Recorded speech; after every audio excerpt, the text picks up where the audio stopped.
Greetings, everyone. Welcome to our exclusive Global Leading Voices webinar campaign. We are delighted to have you join us here today. Please be informed that if you have any questions during the presentation, you may type them into the question box in your control panel. The presenter will answer your questions at the end of the presentation accordingly. Now, without further ado, we will turn the time over to our presenter, who will begin shortly. Good afternoon. Welcome to this PECB webinar. As you will see, we will cover the topic in the management of ISO 27001, the ISMS system, and certainly within the challenging topic on managing the European legislations.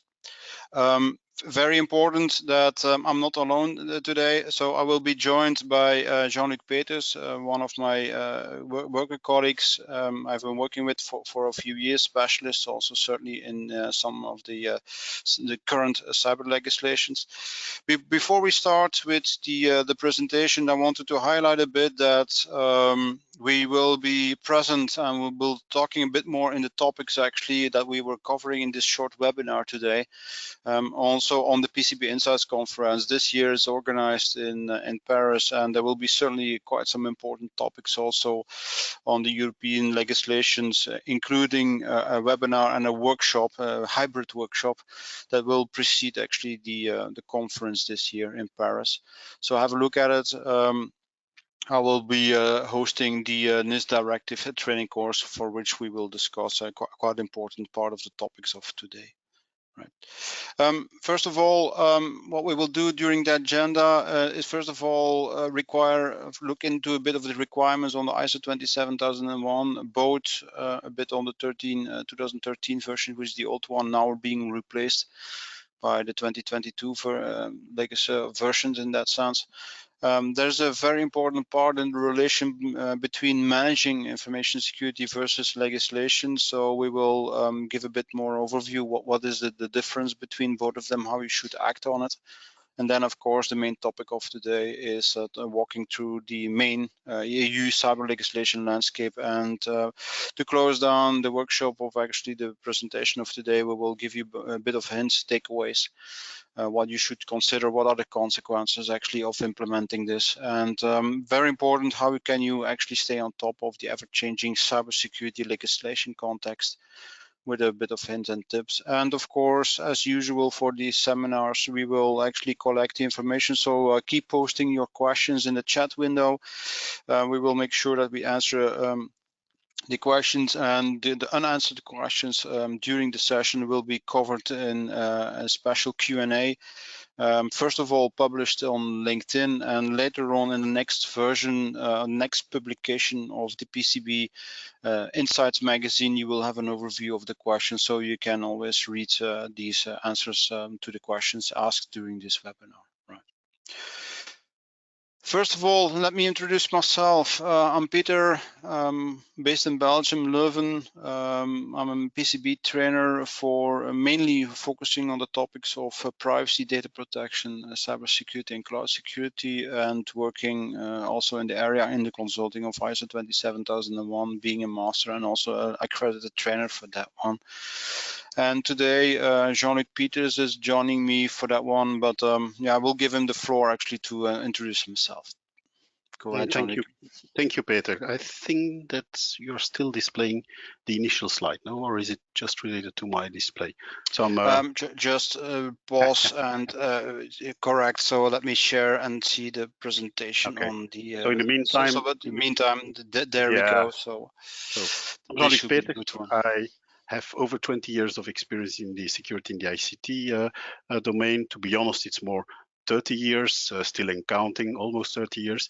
We know each other, Peter, for almost 15 years, still in counting as well. Correct. And we have done some projects together. We had several works that we have started together, but it's the first time that we are actually presenting together a PECB webinar. So it's really great to be here in front of such a big audience. So With regards to the experience for the moment, I am the head of an emergency response department.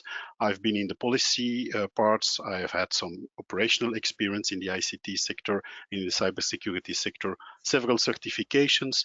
But what for me is more important, it's how it's going to be applied in the real world.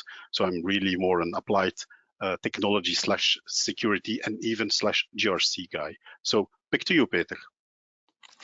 Good.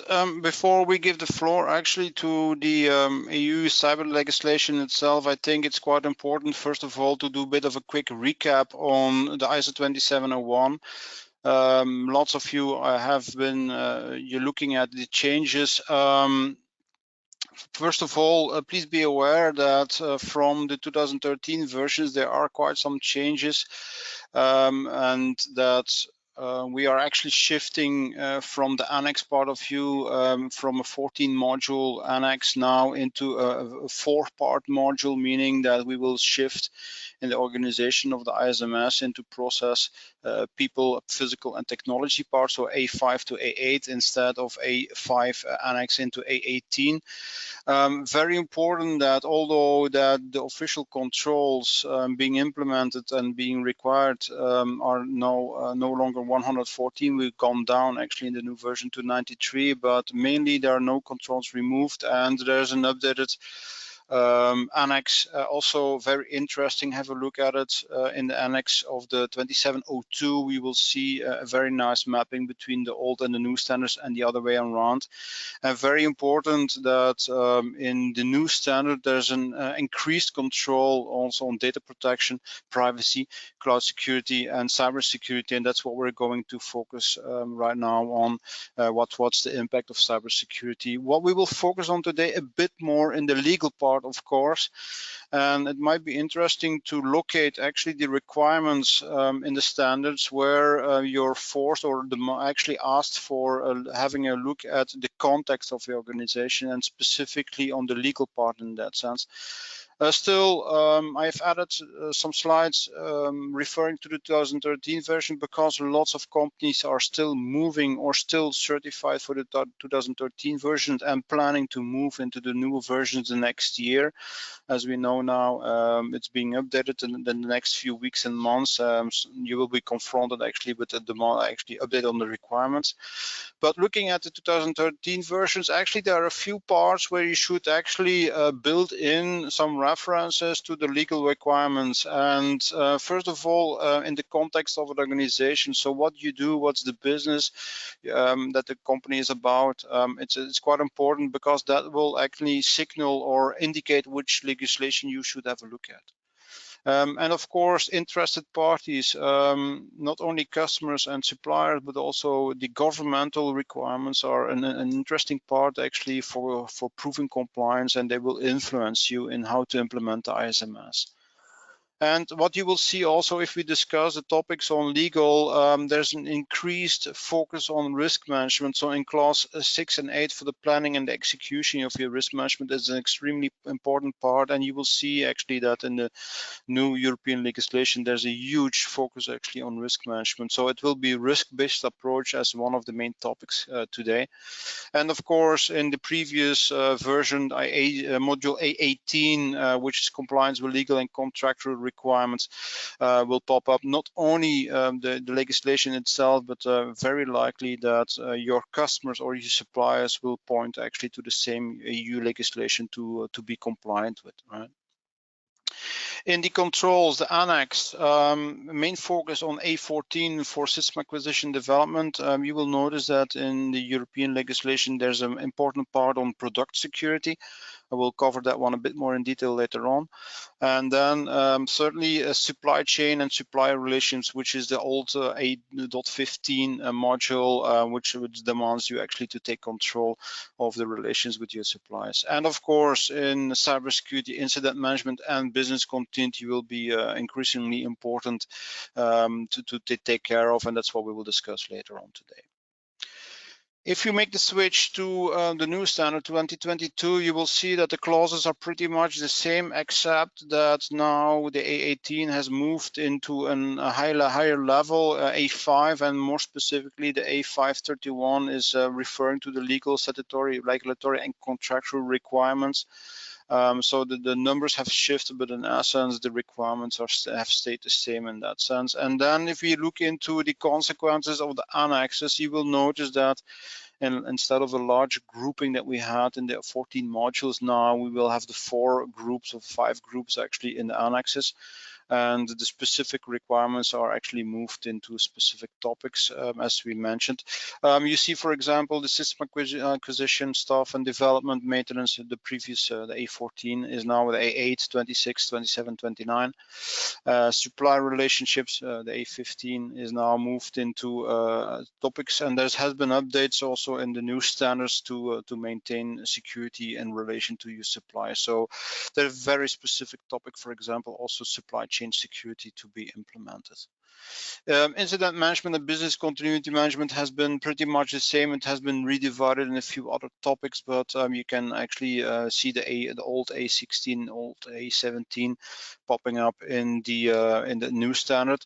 And very important, please also be aware that there is some specific requirements also in the annex for management responsibility, and a new one is also threat intelligence, because the more information you get that can threaten your enterprise, the better you can react on it. And don't forget also the inventory of information and other assets, which is the previous A8 module. Is a quite important one. So having an inventory, what can threaten your information. If you want to get a bit more in detail, you can have a look at the previous webinars, and also the Insight magazine is touching a bit more in detail what is new in the standards, so you can ramp up a bit on the news in that sense. And of course, PCB is publishing more about this also in other webinars, so feel free to join them. And of course, don't forget the PCB conference. Okay. To step up actually to understand what is happening on the European legislation, first of all, you should be aware on the relation between a best practice and a law, and that's what we are covering over here. Please know very well that ISO is not the only one, but certainly within the implementation of cybersecurity in the context of European legislation. You can also have a look at, for example, the NIST implementation or the SIS controls, for example. There is a balance in these standards, but very important, these standards are best practices. And most of the best practices, you have this free choice to implement, although that some of the sectors or some of the legislations do refer to certain standards, and the pressure to implement these is quite high. So it's kind of free choice, but not that free as you might wish. Certainly, there is a lot of free choice in the type of the standards. With ISO is more high level, architecture level, while the SIS controls or the NIST implementations will provide you a pretty deep detail on how to implement it. And depending on your activity in the sector, you might have a different choice of best practices, or what your colleagues or community is using is up to you in that sense. Very important, in contradiction to legislation, is that you can scope your implementation of best practices. You can also increase maturity over the years, so there's no requirement to be 100% compatible with everything at once. So you can grow the system, start with basic implementations, then grow the maturity over time. And very important, in contradiction to legislation, you have some certification options, mainly, for example, in the ISO. You can choose standards that are certifiable and then prove compatibility and prove compliance with these best practices. Right? On the other hand, if you think about law in that sense, it's a must do. And if you don't, very likely you will see some penalties, and that's an important part of the story that Jean-Luc will explain shortly about the legislation. So there will be a penalty scheme actually if you fail actually to implement, and the bar will be raised significantly the upcoming years. So please be aware what the consequences is, and this is an essential part actually of evaluating your risk in an ISMS. Very important also, in most of the cases, the scope of implementation is defined and fixed by the authority. You will notice actually that if you look into EU legislations, there is a very typical definition of scope. So depending on your activity, depending on the activity of your company, you will have to comply with the law if it applies to your scope of activities in that sense. So there's not a lot of choice there to do so. Very important also, there's an awful lot of implementations quite a while ago, and I will reference at the end of the seminar. I did an exercise together with a few colleagues, and we found out actually there are more than 29 legislations to look at, and still growing that list. But please be aware that all these legislations might focus on information security, might focus on privacy, data protection, and of course, you know, GDPR of that one, but also cybersecurity and cloud security are different focuses. So please be aware that some of these legislations will have a different focus, and you carefully need to consider if it's applicable, if it's on what kind of activity that you need to take a look at. So your information security management system might be requiring actually to extend it to privacy and data protection, calling it PIMS. And then the obvious link to some ISO certification and ISO requirements is pretty clear. So not only ISO 27000, but also 27701 as a PIM system might come into scope, right? If you know that, you could have a look at European legislation, but there's some specific items actually in the legislations. We have different level of legislation. Certainly, if you look at them at a European level, you might see some different kind of definitions of legislations. First of all, you might have regulations, and the most well-known in that sense is, of course, GDPR.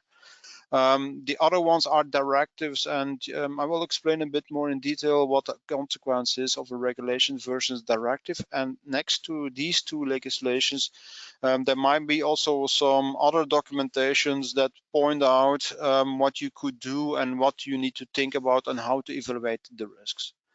To put it very short, regulations is actually an EU-wide legislation that actually applies immediately to all member states to the legislation, and in most of the cases there is no need of implementation of national legislation, although that member states can implement national legislations to specify additional features or to request additional conditions to that regulation. So, for example, within GDPR, the definition of a minor or youth, for example, which is set by default GDPR to the age of 13 and to give valid consent, for example, can be specified to countries and to give a bit more directive per country in that sense.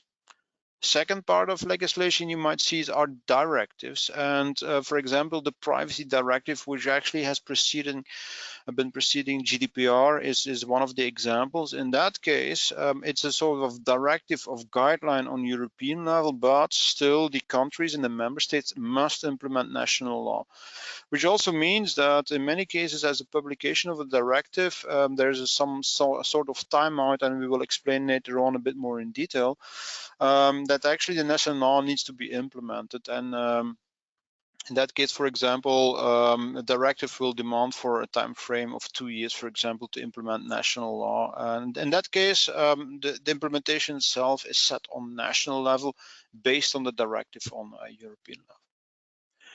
Next to these two important legislations, meaning that the regulations and the directives, you might also find some recommendations and advisories, for example, published by ENISA, which is the European Cybersecurity Agency, but also about the Data Protection Board, for example, the previously named Working Party 29, which is actually the advisory board on the level of GDPR. Nowadays, you will also see there are quite some interesting working groups on the different topics within cybersecurity.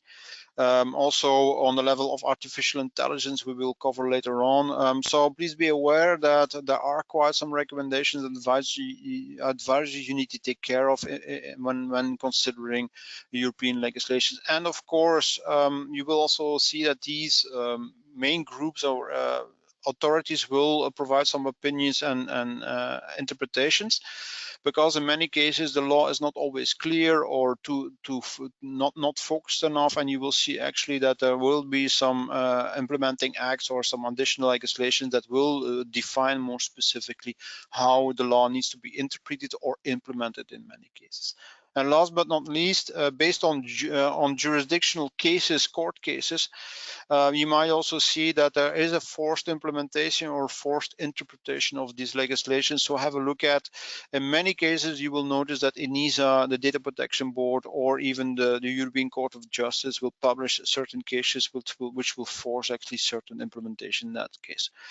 This is of course ongoing, and lots of cases, it's very important to follow up, but in most of the cases, the most important cases will be published in the news on the European level, and you will see a lot of news popping up in the newspapers or on LinkedIn. So it must be clear that you must follow up these legislations for yourselves. And last but not least, you will notice actually that also some strategy documents, which actually are sort of a baseline for the future development actually of the legislations, mainly published by the European Commission. It can give you an indication where to go to, what to develop, and what rules to follow actually in the future. The legislations might also cover different areas of activity, scoping, and that can be on technology. So setting up, for example, a common criteria or the demands actually on how technology should work, but also on the offerings as the process of how you implement, for example, a security operations center. If you do a commercial offering, you might face some European legislation. Certain, for example, we will cover later on the Cyber Act that is focusing on the technology, the offerings, and the processes, plus the people. So what kind of education you need to have to be, for example, a CISO, or for example, security officer or a security architect. So there's a lot of things going on actually on European level to indicate what kind of qualifications is needed to manage a security system. And of course, what we all know is management system as such. So what are the processes you need to put in place to make it secure? For example, incident response, how you should respond in case of a data breach of an incident, which is called a management system process level, which is pretty similar to what the 27001 and the 27701 PIM systems are actually covering in many cases, right? Please be aware that if you look into legislations, is one of the first questions you should ask about is, what is the legislation applying to? Is it technology, or is it cyber processing, or is it the management system? And we will indicate these legislations in that case. As I told you before, there's an awful lot of implementation to do. What we will focus on in this session is mainly on the cyber legislations, and very important that we will not cover GDPR, but please be aware that GDPR is a quite important driver also for cybersecurity, for the simple reason that there is no data protection or privacy without cybersecurity. So cybersecurity is influencing data protection immensely, and the basic security mainly pointing out to cybersecurity protections. What we will cover today is the main act is NIS and NIS2. I will give the word later on to Jean-Luc to explain all these details about it. So that's the main part you should focus on right now. And later on, I will also have a bit of an overview of the Cyber Act and additional product security in that sense, and we will talk after the NIS discussions also on DORA, the DSA, DMA, so the Digital Services Act, Digital Market Act, and also some additional legislations mainly pointing on cybersecurity. And last but not least, very important, there's some interesting stuff coming up also on artificial intelligence and the e-privacy directive, which is also a twin into GDPR, and also there's some European communications code, lots of things to do so. Just to point the focus of today, and that's where Jean-Luc will take over. We will be focusing on the cybersecurity legislation that is active and activated right now. I will give you the floor, Jean-Luc, so go ahead with the next part of the discussions. Yeah, thank you, Peter. So let's first of all start with the NIS1 Directive, which probably most of you already know, but a good refresh is always a good idea. So it's one of the first legislative acts with regards to cybersecurity introduced in 2016, and the member states were required to transpose it. So it's a directive transposition into their national laws within a 2-year period of time. It is focused on enhancing cybersecurity measures for operators of essential services, and it's really focused on the critical systems which could cause an economical or a societal impact. So the big type of incidents, substantial incidents. There were several requirements with regards to that, but mainly requirements were about securing service operations, avoiding incidents, and it is still a piece of legislation that, as we are speaking, is valid up until October of next year. The different sectors that the NIS1 is referring to, and those are the minimum sectors, so each member state had the possibility to add additional sectors, where the energy, transport, banking, healthcare sector, digital infrastructure, and there was a special case about the digital service providers, which I will not touch upon into details because we will more focus on the new NIS2 directive. But what is interesting to understand is that the implementation and the designation of the operators of essential services had to be done each member state by member state, and that in some countries additional sectors have been added. For example, you don't see in the minimum list of sectors, the government is not mentioned in here. In some countries, there were no operators being identified on the healthcare sector. And even in some countries, the designation of operators of essential services is still a process that is ongoing. So several challenges with regards to the directive. Overall, to be said, it's a good foundation. Like I said, it was the first type of legislation piece. Information exchange has been put in place between the various member states, also towards ENISA, the European agency, cybersecurity agency, also towards the Commission. So this is a positive. This is certainly a positive part. However, some really annoying and issues came up. One of those was there were absolutely no clear guidances on how to identify some of operators of essential services. What is being considered or being considered as being a critical or an important incident? What are really the thresholds with regards to that? The requirements to implement information cybersecurity policy and addressing significant risks were also mentioned into the directive, but were not very explicit. The Commission has drafted several documents. If you look at the websites of the ENISA, for example, you will see a lot of documents, very nice work being done. But to be honest, and one of those documents, I personally worked on that as well, the audience and the people, there were not a lot of people looking at that. It didn't reach really a very sufficiently big audience.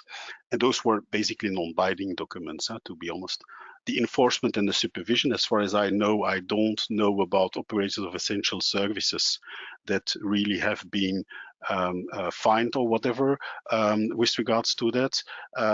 So the overseeing of the compliance and to be sure that the effective enforcement was also a very big challenge. Of course, our world on cybersecurity and threats is continuously evolving. Cyber criminals don't wait for legislation. Legislation has to catch up. The systems are interconnected.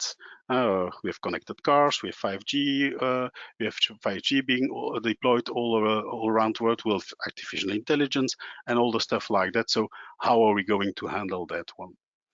So after NIS2, of course, came what? A little bit NIS. Let's call it NIS1. Sorry, came NIS2. And NIS2 is basically NIS1 on steroids. It's an evolution of the existing legislation. The main objectives almost remain the same. So they ensure that the governments prioritize cybersecurity, European governments, that they have sufficient attention and allocation and resources to address cyber threats. They strengthen also the cooperation amongst the different national authorities, and it requests to main operators to implement cybersecurity measures and report cybersecurity incidents. However, and there are the big differences, the cybersecurity requirements have been substantially strengthened and being clarified as well. Those are still a minimum subset of, but if you look into the directive, you will see that there are some explicit elements being mentioned. We'll briefly touch upon that into the presentation. So they provide clear boundaries in guidelines compared to the NIS, the NIS1 Directive. Additional sectors and subsectors have been added. And the rules to identify those have been harmonized. So it is, quote unquote, a little bit more, I'm not sure that I can speak about simple, but it's a little bit more straightforward, or at least let's call it harmonized. I think that this is a word that everybody could probably more agree upon.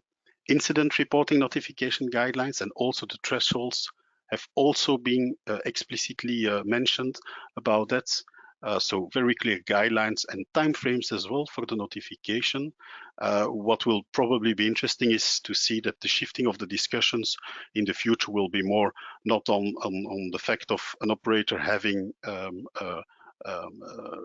raised an incident or registered an incident towards the national authorities, but probably the vast increase of number of incidents and how those authorities are going to handle those increases. Supply chain protection receives in this NIS2 directive and tie it in with the remarks and refresh that Peter has made about the ISO 27001 and the 2022 edition. You will see that several of those topics come back. Supply chain, a very big focus on, and then some overall reporting obligations towards Europe, for the governments towards Europe, but also for the operators. And you'll see operators, it's not a really correct word, towards the national authorities. So, official name of NIS2, because we're calling it NIS2 for the easiness, it's the Directive 2022-2555, measures for high common level of cybersecurity across the Union. Approved in December 2022, will replace the NIS1, needs to be transposed by each EU country in October 2024. So the clock is really ticking with regards to that. The identification principles. So we spoke in NIS1 about the operators of essential services. We discussed about the fact that there was no real clear guidance on the identification of those operators. Now it's easy. Easy. Again, I need to be cautious when using that term. Either you are mentioned in the annexes of the directive, and it's Annex 1 and Annex 2, and you are of a certain size, and the certain size concept is based on turnover and number of people. And if you are, and it's an end statement, in one and the other, you basically need to comply with the NIS2 directive. It is like it is. The devil is in the regulation details. You will see that, okay, those are general principles, etc. There are some deviations, there are some special cases, but also some tools to help us into helping to find our way back.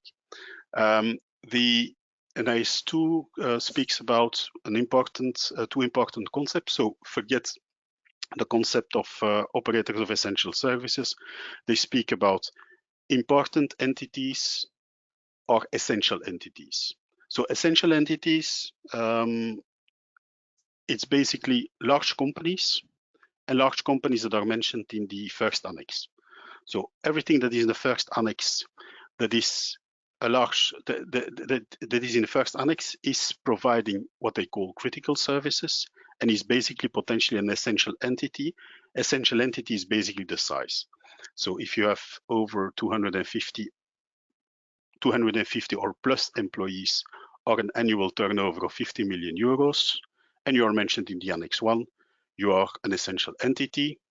Important entities, there is more the medium-sized enterprises, if we are speaking about the first annex, or large or medium-sized enterprises, but then we have the other annex. I have a small overview in the next slide. Perhaps, Peter, let's go directly to the next slide. So at the left side, you have an overview of the Annex 1, and at the right side, you have an overview of the Annex 2. So Annex 1 is the sector of high criticality. The Annex 2 is other critical sectors. The stuff in red is basically all the various sectors or subsectors that have been added towards with regards to the NIS1 Directive. What you see in the Annex 1 is that you are having, and perhaps I should mention specific attention to the digital infrastructure part. Digital infrastructure part has been substantially expanded. You'll see data centers, content delivery networks, electronic communications, trust services providers, public administrations. So public administrations are in scope and are to be considered as essential services providers because they are in the Annex 1, and the space industry. And then Annex 2, it's almost all new services that have been added: postal services, waste management, chemicals, food manufacturing, and the digital service provider, the digital service providers. Next, okay. So what, and I'll recap afterwards a little bit the overview of the different sectors, etc. So no need to write it all down. So what is expected from the NIS2 entities? If we look at a very high level picture, first of all, mandatory notification of incidents with some thresholds. Regardless, another point, regardless of the size. So if you are an essential or an important entity or company or etc., but the directive speaks about entity, you are in scope and you need to comply. This is an important point. So you will have incident notification responsibilities.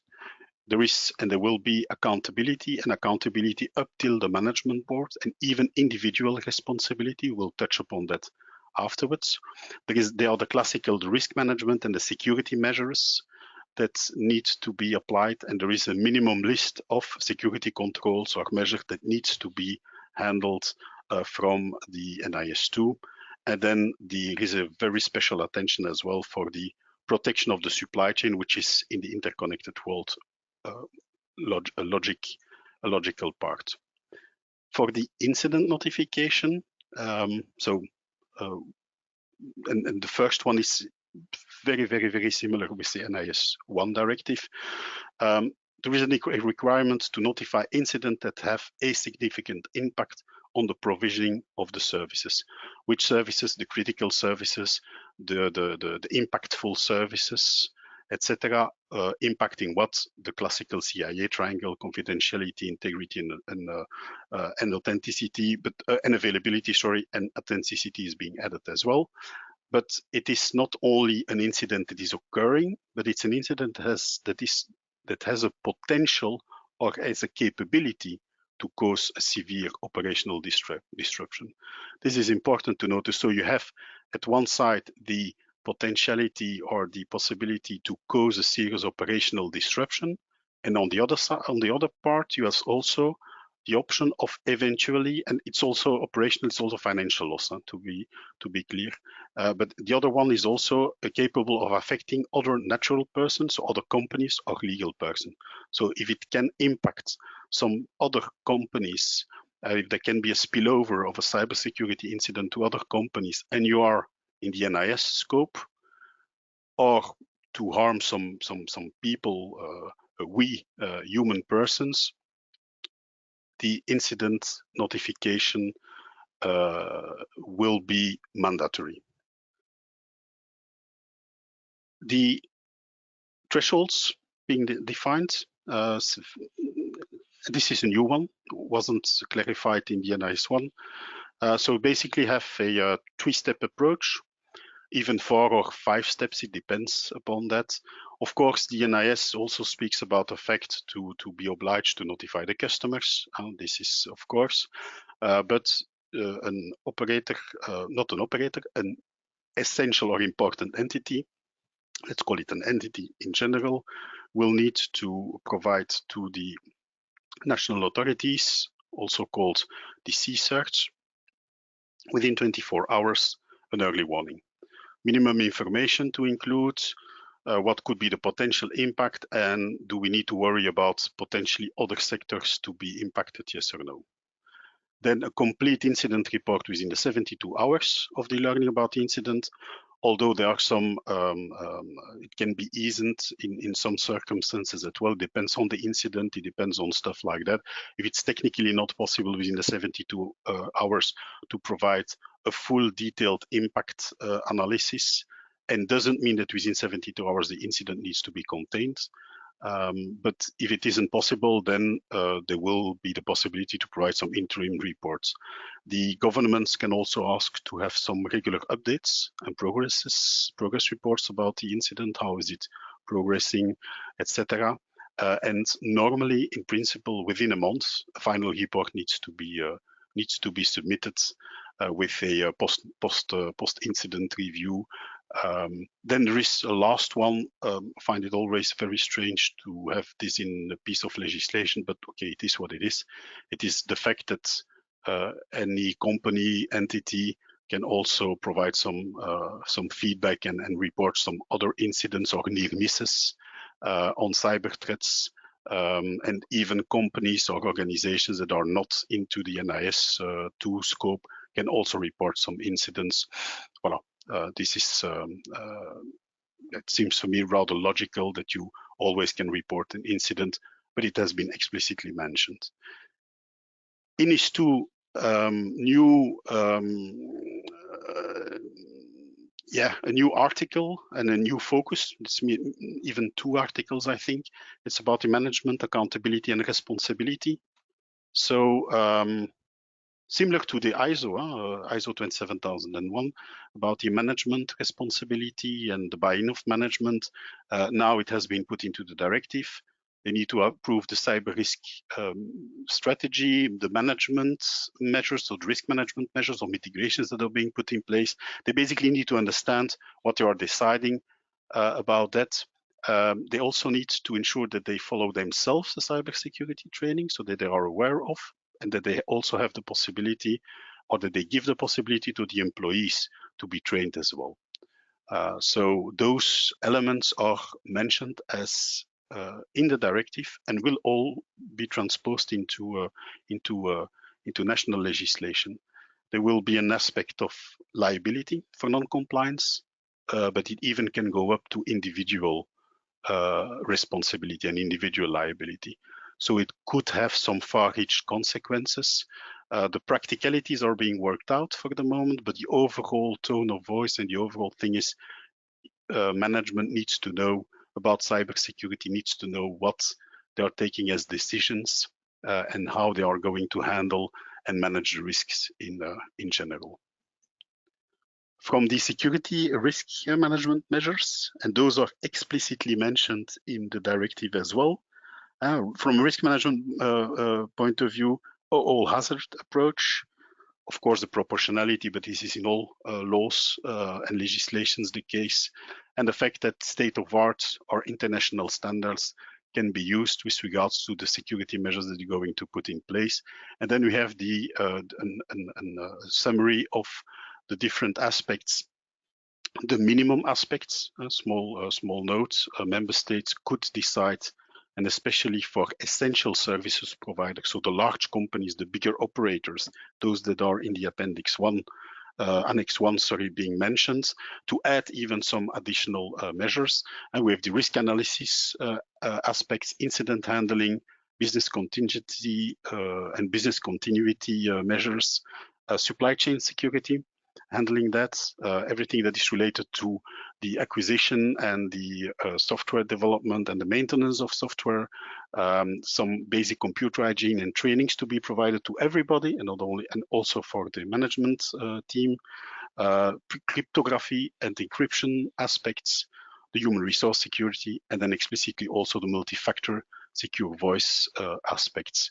The responsible disclosure, or the fact to have a vulnerability management process in place within the companies, is also an explicit requirement from the NIS. 2 Directive.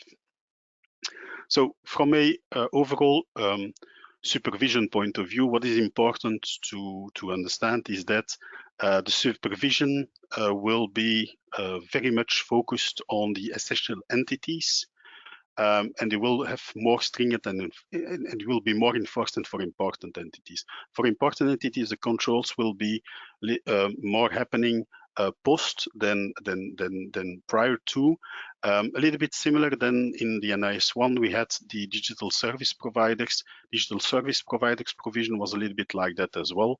But for the essential entities, they will be that everybody needs to comply to the directive, essential or important, but there will be much more supervision on the essential entities, and it's even likely that there will be additional requirements being added as well.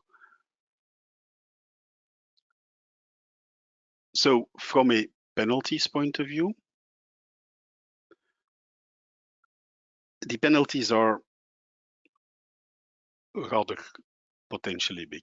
So essential entities that do not comply could face fines up to 10 million euros or 2% of the worldwide annual turnover.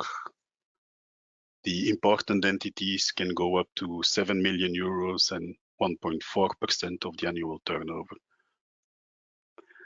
Interesting challenges that will happen with regards to those things is that how the harmonization of the security measures. The next slide, Peter.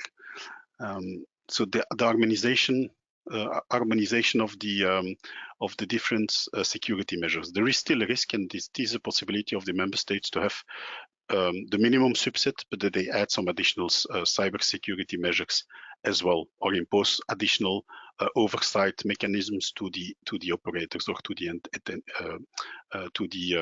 entities.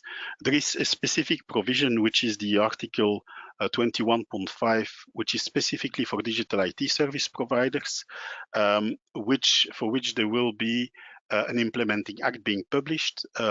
This could give some indications about what would be the minimum additional baseline of security measures for essential services providers. The fines, of course, and how it's going to be enforced will also be an interesting challenge, and see how it's going to be handled country by country. And then, like I said, the handling of the probably the vast increase of number of incidents that will be reported to the national authorities or the CSIRTs will also be something to be interesting to watch. Then the next three slides are basically a very nice overview. Center for Cybersecurity Belgium, and I'm referring the URL. I think it's something that that you should somewhere store. Has provided a blog post which gives a summary of the NIS2 directive. But at the end, if you scroll down, it gives a very nice overview about the different sectors, subsectors, the oversight type of thing, jurisdiction type of thing, and then to see if you are to be considered as essential service provider or as important service provider. This one, for example, the Annex 1 has some special cases. You see that certain industries are basically considered all the way around as essential service providers. So regardless of their size, this is interesting to know and to look at. Very nice overview, snapshot thing. You don't know, you have a sector, etc. Have a look at it.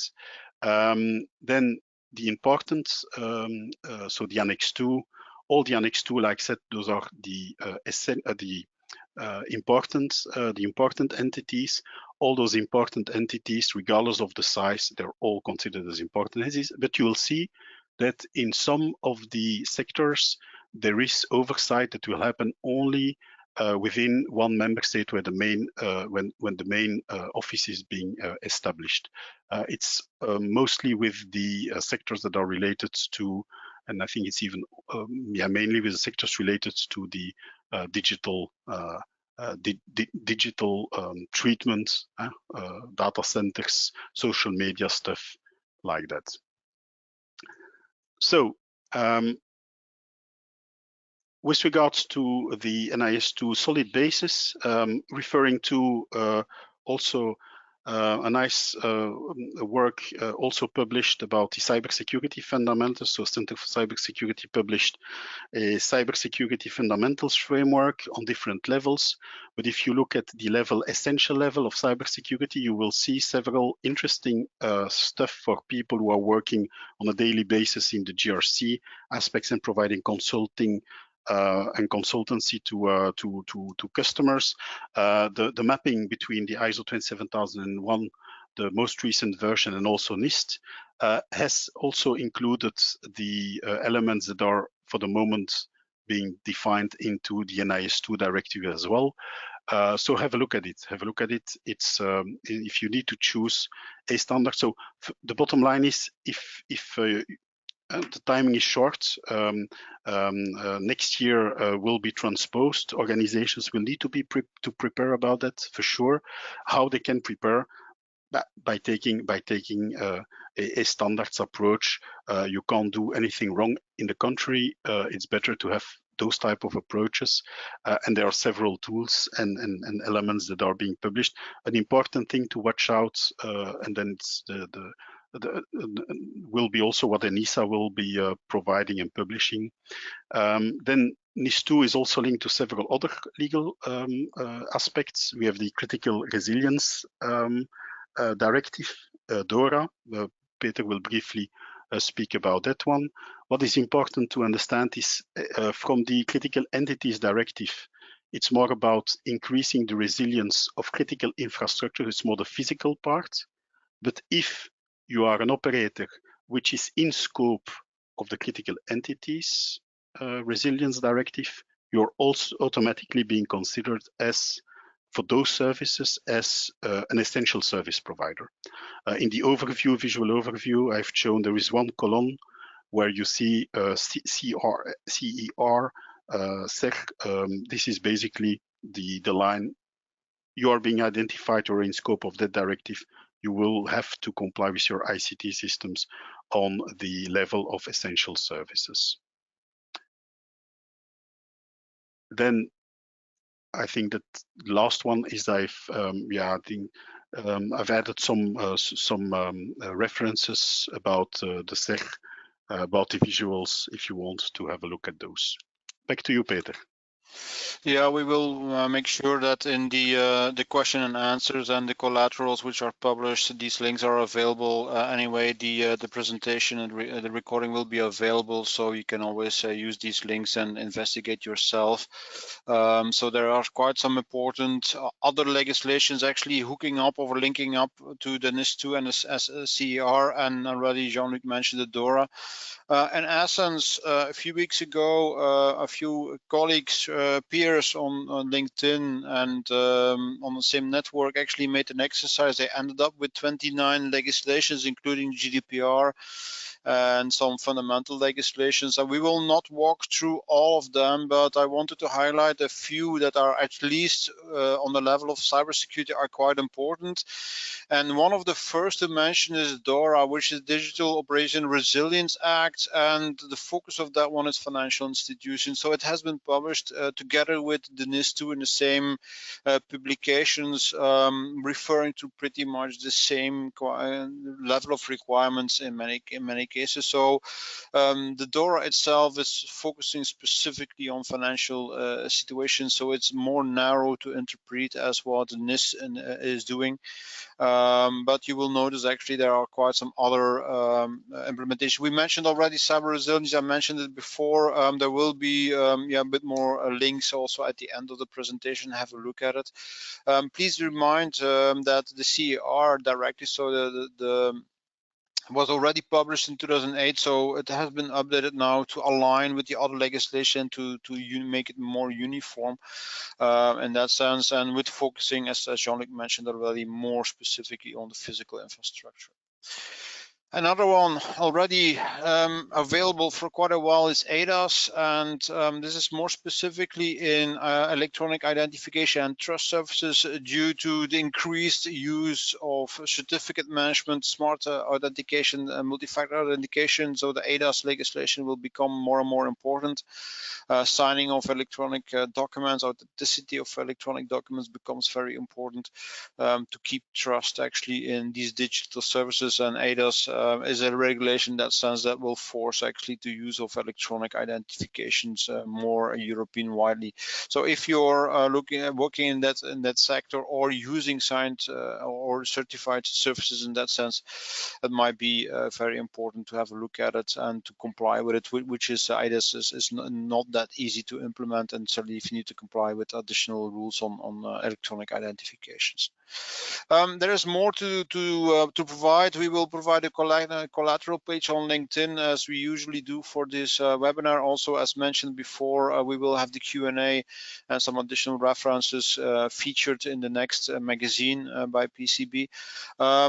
Just the idea of setting up this webinar originally was provided by Georg Philip Krog, and also one of our Belgian colleagues, Nicolas Amey, actually has provided quite some interesting, more graphical interpretation of this legislation. So this might be very helpful to have a look at it, yeah, to get an idea what actually is coming up. Just to be clear, these lists are not complete yet.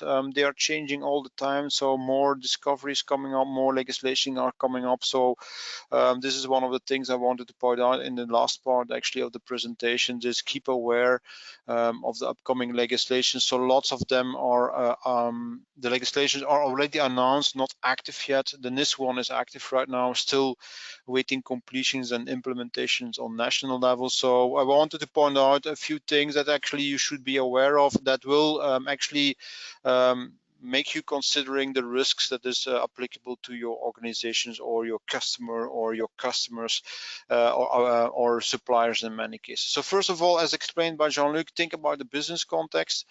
Please be aware it's not only about the primary assignment as a critical or an essential operator. Also, if you're a customer or a supplier to these operators, you will be impacted by the legislations.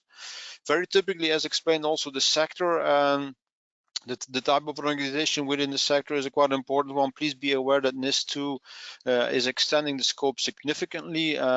Digital infrastructure and digital services globally impacted. Also public services, governments impacted in that sense. So please be aware. And very important, this legislation is impacting the ecosystem, meaning that not only the company itself, but also the customers, the suppliers, even partners in many cases. So if you delegate or hand over some services to subcontractors, they will be actually put in the same bat as such. So please be aware there's quite some obligation actually to push the same requirements to your suppliers and partners in that sense. So pretty much as what happens within GDPR, the data control of it versus the data processor approach is pretty much the same way what you will see in the cyber legislation, right? Please be aware that these legislations are updated over time, although that you might think that legislation is stale and stable for quite a while. It's not, as we see right now. NIS and NIS2 is updated. GDPR is being interpreted, and there are some legislations or jurisprudence, court cases about it, so that will change over time. This is the same thing for cybersecurity. Please be aware that also there might be some conflicting requirements, so get some legal advice. If you get some conflicts in legal legislation, privacy legislation, international legislations, you need to think about what to do and take some drastic actions or on management level to make sure you can get compliant. And some of the companies, it has been in the news over the last few weeks, might even consider in splitting up or in reorganizing their activities on European or international level. So that's quite important to think about it, right? Also be aware we're talking about legal requirements and compliance. So not only legislation, but also customer requirements, contractual conditions, supplier requirements will influence your choice actually for legislation. So please be aware and stay on top actually of your market. So it's actually quite essential, as mentioned in the new ISO 27001 standard, to do some essential threat intelligence and do some updates actually on the way of doing. How do you stay on top? First of all, and keep scanning and discovering the legislations. I hope that this session is informing you about it, and that actually will help you to discover new things coming up that is important actually for your implementations in that sense. Do a regular evaluation. So it's not sufficient actually to just list the legislations or regulations, but also do a re-evaluation actually of your risk and impact, and keep documentation out of it. Typically a list of legislations that might be applied to your situation or might apply to your customers and supplier is quite helpful, and in that sense do a regular update once or twice a year, for example, might be very important. And very important, keep in touch with your customers, keep in touch with your ecosystem, keep informed from the sector. So very likely you will see some similar companies in the same sector. Look at the news and make sure that you keep informed what is coming up, and anticipate on the upcoming legislations. In most of the cases, certainly for EU legislations, you will get some notifications or some warnings actually that new legislation is being voted or confirmed or agreed upon. So you should not be waiting actually to the final publications only. So in that sense, pretty similar to what happened to GDPR. It has been activated in 2018, it has been published in 2016, and the first signals of GDPR legislation was already there in 2012. So don't wait for the last minute actually to implement it, right? And keep an up to date on regular basis. Also, your business is changing over time. Every change, and that what is continuous improvement is about an ISO. It should actually signal you to have a check on also on the EU or the regulation part in that sense. Also think about contracts and the responsibilities for your customers, the responsibilities for your suppliers in many cases, including the updates on the procedures, both internal as external. If you delegate or hand over some services to processor or to subcontractors, they should actually apply the same procedures in that sense. Very important in this case, as also mentioned by Jean-Luc, make sure that you apply the rules and you also are capable of auditing actually these services handled by third parties or secondary parties in that sense, as accountability and responsibility is always sitting at the main operator in that case, right? Good news in that sense is you might think about NDA, non-disclosure agreements, both for staff as suppliers, contractors, customers, prospects, visitors. So what about the information about your services? And one of the special things you might think, and Jean-Luc mentioned it already, think about responsible disclosure. So if someone in your ecosystem is detecting an issue, they should notify you so you can actually fix the issue as soon as possible, as you are aware of it. There will be some legal consequences and some fines linked to it in that sense, and make sure that actually everyone involved with your operations actually is aware of this and should notify you in case they suspect any incident or something popping up here, right? Obviously, many of the ISO practices have been taken into account in these operations and even in the legal part, and you will notice that many documents actually supporting these legislations will refer to NIST, so the American organization, National Institute for Standards and Technology from the US side. Although built for the American government, they still contain a lot of useful information that you can apply actually to these operations. It's same thing for syscontrols, which is a limited set for internet security, and of course the new sector popping up and actually also included in the scope for this cybersecurity legislation is IoT, Internet of Things, or SCADA systems covered, for example, by the ISO 62443. So there's quite helpful stuff in there actually to apply these European legislations, right? Just a few practical things: know your context, know the systems. So an asset inventory inventory, a system inventory will be a very helpful sort of legal list, and I hope at least the articles I pointed out will help you to build that legal reference list. It should not be too difficult actually to make a copy out of it and to implement it in internal procedures. And also very important, what you should know is both GDPR as any new legislation is actually pushing a lot on security by design and security by default in that sense. And of course, continuous improvement supported by information security management system. It doesn't need to be ISO, but ISO is from that level, a higher level approach supplemented by more technical standards like syscontrols or NIST should get you actually started in any case. And very important, maintain your accountability in the supply chain by contracts, procedures, operations, and of course, as I mentioned before, the right to audit, right? Very important, one of the feedbacks we usually get by consulting companies or helping companies out, well, they mention, well, cybersecurity is not my cup of tea. I'm running a business, I'm an accountant, I'm running an enterprise, I'm a production environment, I'm not a cybersecurity specialist, so help out, ask for help. So there's a lot of reasons actually that you should ask some help from specialists, including the government agencies will provide you some advisory and assistance in that cases.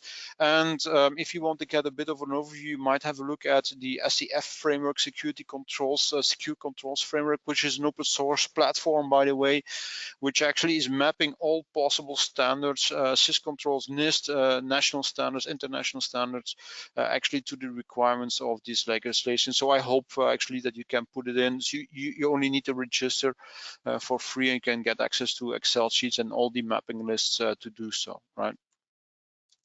As we mentioned on here, we will close down actually the discussion and open up for the questions. At the end of the sessions, you will also see some additional pages, the webinars we have been referring to, and also please be aware there's an awful lot of webinars recorded at PCB.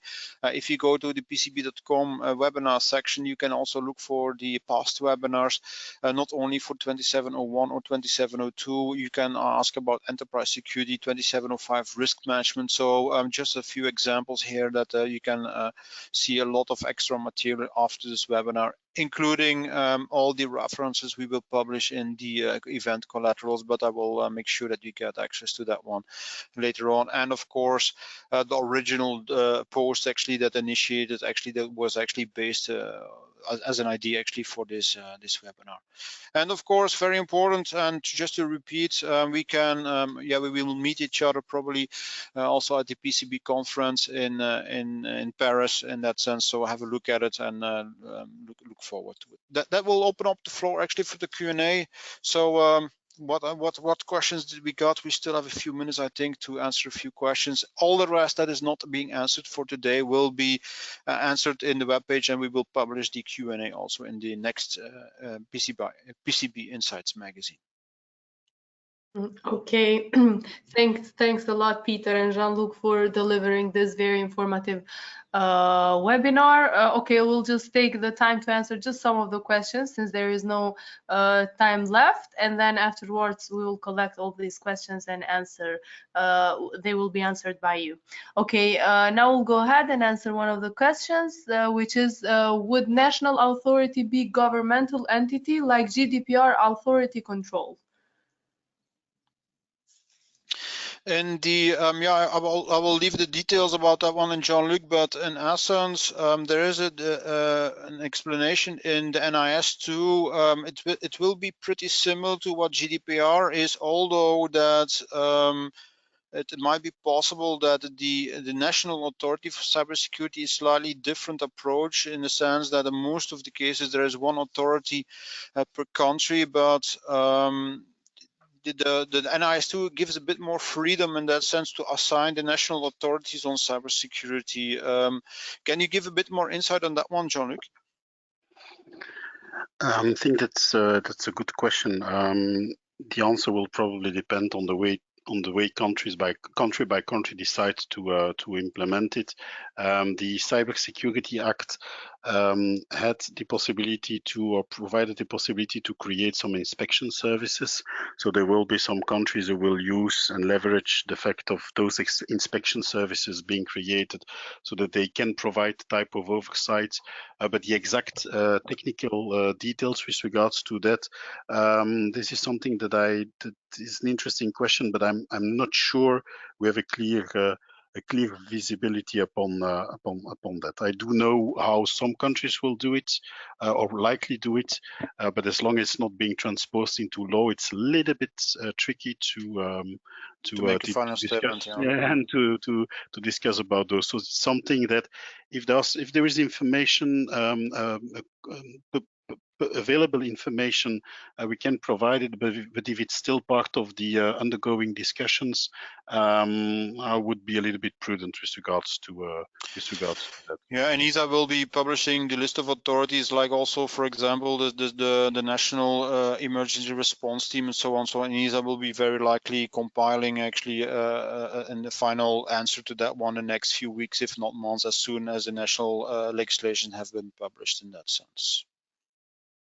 Thanks a lot for your answers. Okay, another question is, may non-compliance with NIS2 result in reduction of insurance coverage in the case of incidents, being considered to be gross negligence? Well, as Jean-Luc mentioned, there will be some strict, and again, depending on the publications on the national legislation. So this is a safe answer in that sense. Very likely there will be some consequence, and we have seen it actually also in GDPR that gross negligence in most of the cases is very typically excluded from insurance coverage. But this will actually very likely insurance companies make actually a rethink actually the approach into the coverage actually of cybersecurity incidents. Please be aware also that the cost and the coverage of cybersecurity incidents is a very difficult discussions, because in most of the cases it's very difficult to reclaim actually the costs from the party that caused the issues. But due to the fact that accountability and management responsibility has been named very explicitly, I think you might expect actually that insurance companies will rethink their strategy. Thanks a lot. Okay, thank you one more time to both of you. We'll answer the other questions in the following days. Just to the audience, please be informed that this session is recorded and it will be posted on our website and YouTube channel along with the slides of the presentation. Thanks to you all for joining us today. Have a nice day ahead. Have a nice day. Talk to you later. Thank you. Talk to you.